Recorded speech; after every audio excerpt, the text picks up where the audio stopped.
Income tax રેડના સકંજામાં આવેલા વસંત ગજેરા અને તેની ટોળકી સામે ઈડી, સીબીઆઈ અને અન્ય કેન્દ્રીય એજન્સીઓએ તપાસ કરવી પડે તેવા આધારભૂત પુરાવાઓ વસંત ગજેરાના પાર્ટનર પ્રવીણ ભૂતે પીએમઓમાં રજૂ કર્યા છે. હજારો કરોડોની ટેક્સ ચોરી અને હવાલાના મામલે વસંત ગજેરાએ આગામી દિવસોમાં જેલ ભેગા થવું પડે તેવી પરિસ્થિતિ આકાર લઈ રહી છે. પ્રવીણ ભૂતે કરેલી ફરિયાદમાં વસંત ગજેરા આણી કંપનીએ 2000 કરોડથી વધુના બ્લેકના રૂપિયા આંતરરાષ્ટ્રીય કાયદાઓનો ભંગ કરી ભારતમાં લાવ્યા હોવાની ફરિયાદ કરી છે. આ મામલે ઇન્કમટેક્સ વિભાગે સીબીઆઈને ફરિયાદ કરવી પડે તેવા પુરાવા પ્રવીણ ભૂતે આપી દીધા છે. તો આગામી દિવસોમાં સીબીઆઈ, ઈડી સહિતની કેન્દ્રીય એજન્સીઓ તપાસ કરે તો ગુજરાતના ઇતિહાસનું કર ચોરી અને નાણાં હેરફેરનું સૌથી મોટું કૌભાંડ સામે આવી શકે છે.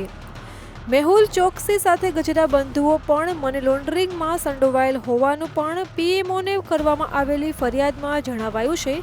તો સૌથી આશ્ચર્યજનક વાત તો એ છે કે જેની સામે રેડ કોર્નર નોટિસ છે એ હોંગકોંગ નિવાસી રાકેશ ગજેરા પણ વસંત ગજેરા સાથે અનેક કંપનીઓમાં ભાગીદાર છે.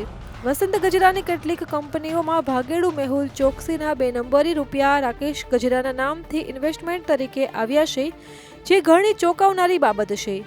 લક્ષ્મી ગ્રુપ ઓફ કંપનીઝની 45 કંપનીઓમાં વસંત ગજેરા, રાકેશ ગજેરા અને અશોક ગજેરા કઈ રીતે આર્થિક ફ્રોડ કરે છે તેની વિગતો પણ પીએમઓને કરવામાં આવેલી ફરિયાદમાં આપવામાં આવી છે.